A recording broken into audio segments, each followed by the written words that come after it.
Good morning, David. How you doing, mate? I'm good. How are you?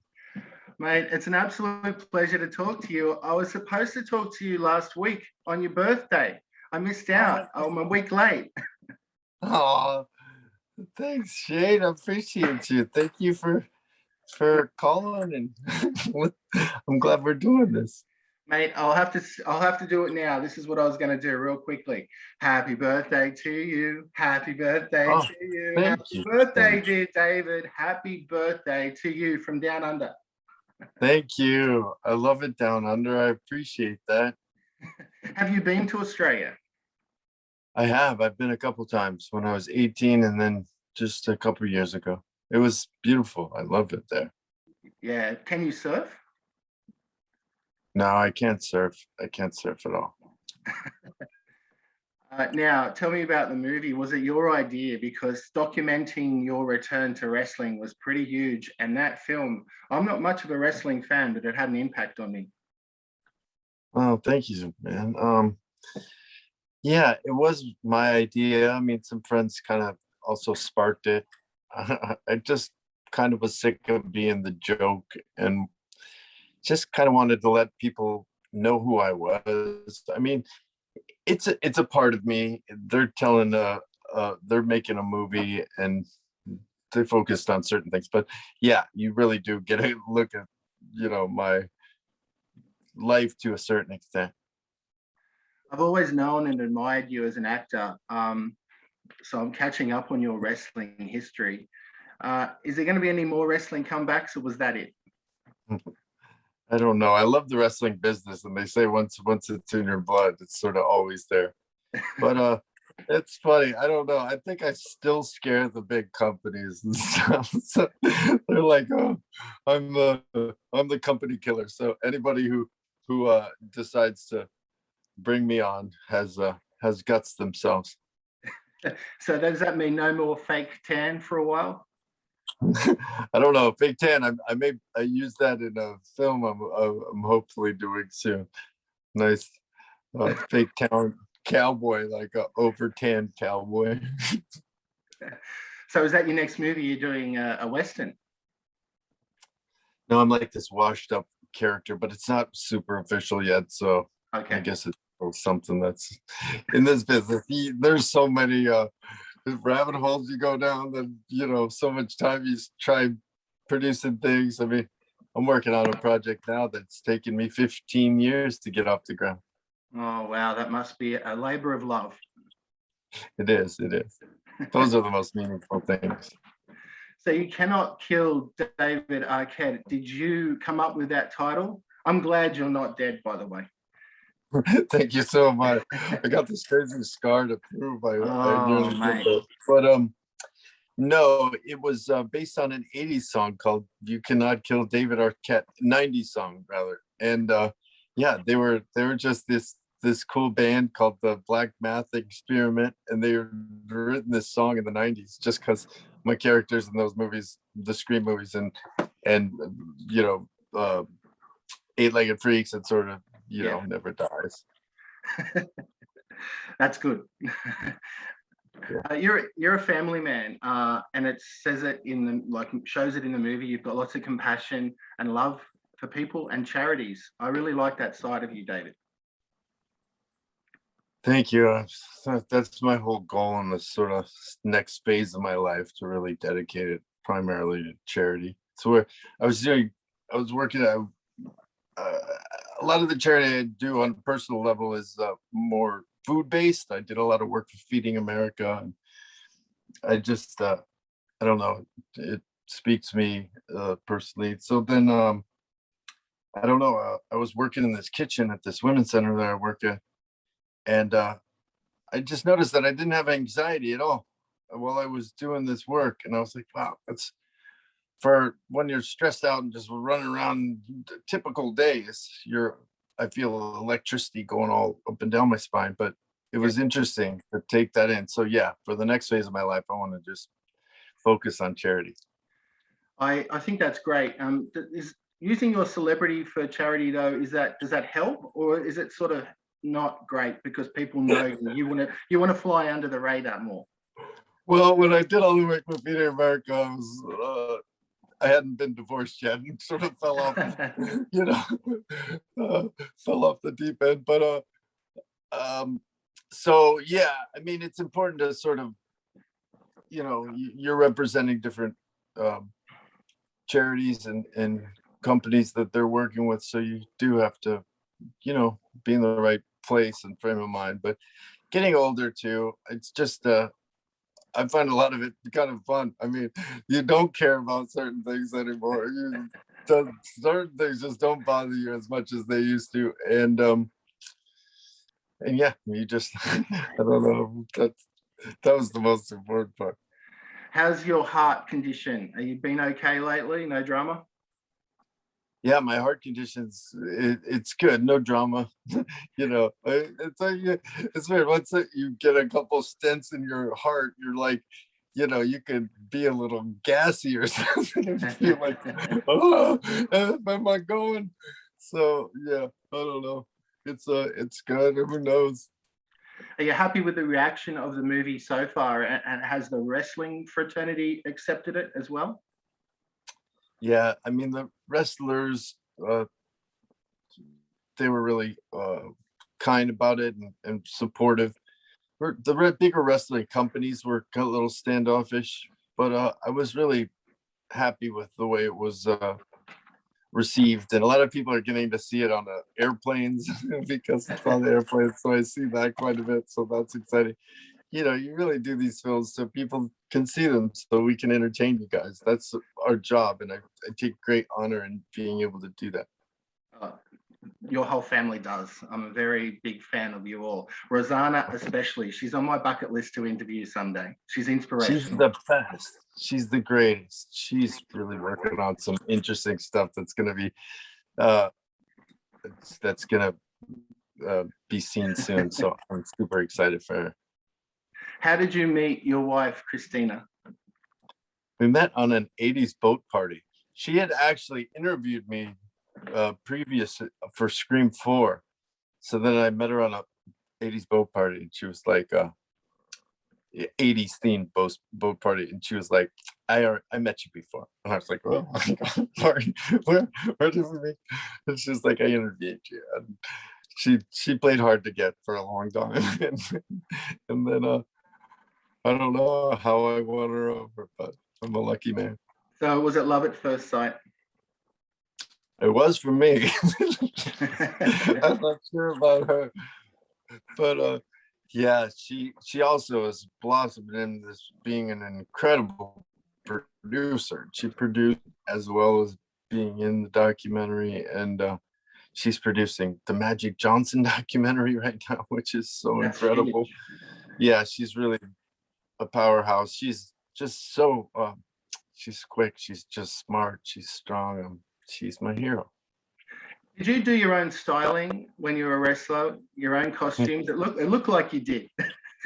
I worked with some amazing artists, costume designers, but yeah, kind of. I mean, it's always a little collaboration when you get something bespoke made for you. But yeah, I picked all the colors and all those sort of things, and I don't know. When I was Juan Guerrero's was the name of the guy that did my boots, but he also did the outfit that I wear in sort of the finale scene. And it's all these dinosaurs. And I just thought it was funny because I'm an older wrestler and he had loved dinosaurs. So he had all these like stitched dinosaurs just in his apartment that he had loved, that he just stitched. And I was like, what are all these dinosaurs about? And he's like, oh, I love dinosaurs. I was like, wow, I love dinosaurs too. I was like, let's do some shorts and dinosaurs. So that's how that happened. I really like that blue and yellow fluffy jacket you had on. The real nice fluffy king. Oh yeah, that was a long time. That was from like some store on Melrose in Los Angeles. It's yeah, it was like this funky jacket. You do have to dress yourself. They never tell you this, and it might be different in WWE or something. But all my wrestling, you have to dress yourself. You have to bring your own clothes. Like you are in charge of your wardrobe. I also think that you need a big storage unit. I'm a big collector. You're a big collector. Have you still got everything in storage? Oh, it's don't even start. It's so much. So I know the feeling. Yeah, I've gotten to a point where now I'm like trying to purge and like I don't, but I do love when an object brings you joy, like when you find something or something reminds you of a night. Like those are my favorite things, and there's not as many of those, so I don't care too much. I just want to ask you about a movie you did, maybe a lot of people don't talk about, called Fall Time with Mickey Rourke. Yeah, no, I don't know. That was a great film. Anybody but you have seen it. I own a copy. It's a very good movie. I'm a fan of the whole cast. Wow, thank you. That was a really film early in my career. Yeah, and I got to meet with work with Mickey Rourke, but never met him. We were in the same almost scenes and stuff, but yeah, he wasn't. It's funny. He and Harvey Keitel. Harvey Keitel was playing a Nazi and I was playing a Jew, so he didn't want to meet us during the filming of a movie called The Gray Zone. Yeah. And then Mickey Rourke on Fall Time did the same thing because he was playing the bad guy and we were playing the kids, the innocent kids. So yeah, he didn't want to meet us. So that was a letdown just because I was such a huge Mickey Rourke fan. I mean, and still, man, I think he's amazing. But yeah, the Pope of Greenwich Village was like a life-changing performance for me. Yeah, brilliant movie. And The Wrestler, of course. He got an Oscar nomination for that. Absolutely. Yeah, he was brilliant. You're very close with the late Luke Perry, and it was great to see Jack in the movie. I brought a tear to my eye, and obviously that you're very close. Yeah, Luke was the sweetest. He was Great incredible. legacy. Yeah, he lived at our house when I was growing up, when I was first getting into this business. And he got 90210 and just went on this rocket ship. He was kind enough to give me a part in Buffy the Vampire Slayer. And, the rest is history. I'm going to miss the guy. He really was just so kind. Like, that's what I truly remember about him. Thoughtful, kind person. But he raised an incredible son. Jack's such a nice, and Sophie's daughter. And they're both incredible. So Jack's doing such great things at AEW. I love seeing him just shine. I know his father would be so proud of him. Definitely, yeah. Is it great to be embraced by the wrestling community again, as opposed to being hated by them for so long as the champion? Yeah, it is. I feel like I kind of, stood up to some bullies or something. You know what I mean? That's what the whole experience felt like. It's weird. Wrestling's a really detailed, intricate sport. You really have to learn all of this nuanced elements to it. One of the things you have to learn is how to slow time down and be in the moment. Because when you're in front of all those, especially for me, I'm like, I feed off people's energy. So when a lot of people are around, and when I'm on talk shows, I'm all like, because I don't know, it gets me all wired. But wrestling teaches you to like slow down, like look around. And when you learn that, which is something you can apply to acting and all kinds of different places in your life, confrontation, if something comes up, your anger and stuff, which is hard for me to like, I'm still learning how to like not, get upset or something. But I don't know. It does help you like learn how to live in the moment. And I don't know. I'm really grateful to the wrestling community, but I love the fans. I feel like I'm one of them more than I feel like I'm a wrestler. Is it harder hitting your marks on a film set or hitting your marks in the ring? Oh, it hurts more in the ring, I'll tell you that. But it's hard to like they don't like saying choreography, but it's hard to like to track a match like in the moment when you're like completely exhausted and you're like kind of dazed. I had a couple times where I was like, don't pass out, don't pass out. You know, when you're saying that to yourself, I think that would probably be harder than like, okay, we're rolling. Did you read lines with your sisters growing up, and did they want you in the industry like your family, or were you ever going to go another way? When I was a teenager, I was like doing graffiti, and I wasn't really. My sisters were becoming famous, so that was a whole thing. So I was like, ooh, rebelling. But I always loved it. We did improvisational acting as a kid with my father. That always meant a lot. But I felt a little bit like, I don't know if I have any talent, and really unsure of myself. I was really shy in front of cameras, in front of any social situation, really. Yeah. So then one of the most important aspects, I mean, there's a few, but one of the most important aspects to me for acting is really being honest and being confident. Like those two things really work hand in hand. I mean, you kind of have to be a narcissist to be an actor, like to a certain degree. The biggest actors I've ever met in my life are far more narcissistic than me. I think it might have a level, like, depending on how narcissistic you are, how big a star you're going to be. But I think it's good to balance it just for your family life or like those around you. But you also have to so you have to learn how to be able to turn it on and have that confidence and really, work with your actors, the actors you're working opposite, and just really dance together. It's beautiful when it all works together. Did I hear correctly? It was like a 10-year period there. You were auditioning and there was literally nothing happening for you?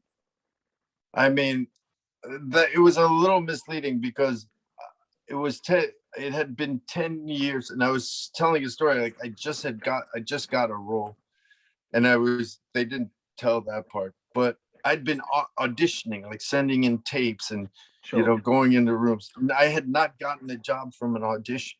I had gotten jobs before, like if someone had called, if I just got offered a job, but I hadn't like booked a job from an audition in forever. I'm not a very good auditioner, so I walk into the room and I'm like, okay, I'm getting like all nervous, sweating. And I'm like, okay, should we start here? And at that point, I'm so beyond like the character I'm supposed to play, I'm just like almost like a mess. But that's like, and then when I'm on a set, I'm a lot more confident. I have a lot of experience, so I've worked with a lot of people that I respect and learned a lot from, so I feel a lot more confident. So it's easy to do it that way.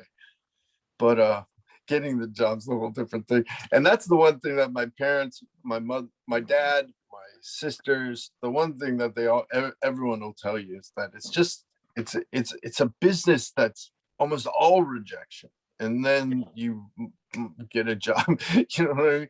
Then you might get one or two of those, 3 a year, or hopefully a couple commercials or something so you can pay the bills. But it's like a tough thing, because some jobs you break your back on, and then it's like it doesn't, it's a little independent movie, and it's really hard to do, and so. And then sometimes they never see them. So it's this weird business. But I do love it. And I love entertaining the fans, really, is what it's all about. Well, I saw Where the Day Takes You at the cinema in Sydney. So, oh my gosh, that was my first feature. Thank you. That had a great cast, and you stood out. That was obviously when Hollywood took notice. Thank you. I had, when we sort of growing up in Hollywood, there was always this sort of like, just meeting kids who would run away, and we just, we're kind of in that world whenever you kind of go off and graffiti artist, roam the streets. Yeah. So I always wanted to play like kind of that character, and I had auditioned for Sean Astin's role, and he was brilliant in the movie, but I didn't get it, but Mark Rocco, I believe the director's name was, yeah. And Mark then gave me that role. So that was really sweet. And yeah, Alyssa Milano and then Balthazar Getty was a dear friend of mine. So it was great to be able to act with those. A couple more questions before we wrap up. Do you still go horse riding? I don't. My son goes horseback riding a little. I do love horseback riding. I did a mini series with Johnny Lee Miller called Dead Man's Walk, and we were on horses for like 3 months, and it was just the greatest time of my life. And after that, and these horses are so trained, but it's like you can like jump off the horse while it's moving and all kinds of stuff. Yeah, in You Cannot Kill David Arquette, you're on the horse as Magic Man. Beautiful sunset. It was a nice moment. Yeah, it sure was. It was sweet. It was funny. That's the directors, David Arquette, Bryce James, who were just incredible. Who they were like, to take these pictures, you should be on a horse. Okay, this is kind of funny, but yeah, it's quite an experience, and those guys did a great job directing the film. How is the awareness and the things behind the Alexis charity going? Everything's still going great, and I think it's a very solid thing. Yeah, thank you. Yeah, it's part of the violence intervention program. There's something called the Alexis Project. Yes. And that it's a clinic for LGBTQ youth, and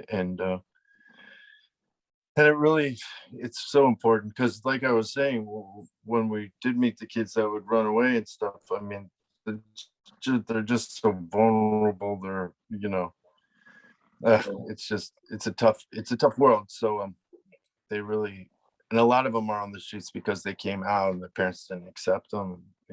That was almost most of the kids I talked to. Because then I went on to do a film called Johns, and that's where I really got to sort of like dive into that world. And that world is just so interesting. I had 3 months to rehearse, and you never really, not rehearse, research, and you never really get that. And I lived 2 blocks away from the street that the film was based on.